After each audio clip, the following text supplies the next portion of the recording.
फरशीच्या मागे दिसलेलं. तर या फरशीच्या मागे साप आहे.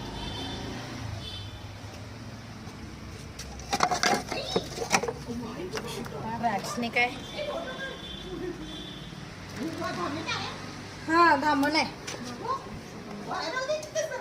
तुमच्या घरात घुसीला घ्यावं मी. किती घाबरालाय आज आज जाऊन घाबरालाय तर. अरे बापरे. रॅट्सने काय आहे हा साधा म्हणजे विष नाहीये, विषारी नाहीये, बिनविषारी साप आहे.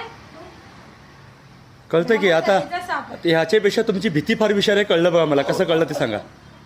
साप हातात पकडून नाही, काळा पांढरा राहू दे, तुम्हाला त्यानं आयुष्यात काय केलं सांगा. नाही ती का वाढते. ह्यांनी पकडल्यानंतर साप चावत नसेल तुमची भीती दूर व्हायला पाहिजेत. यांनी पकडल्यावर यांना चावत नसेल तर ते तो बघून तुमची भीती दूर व्हायला पाहिजे की चावत आणि तुम्ही भीतो का, हा तुम्ही प्रश्न स्वतःला विचारायला पाहिजेत. ती का होते तेच तो प्रश्न आहे. ठीक आहे, बंद.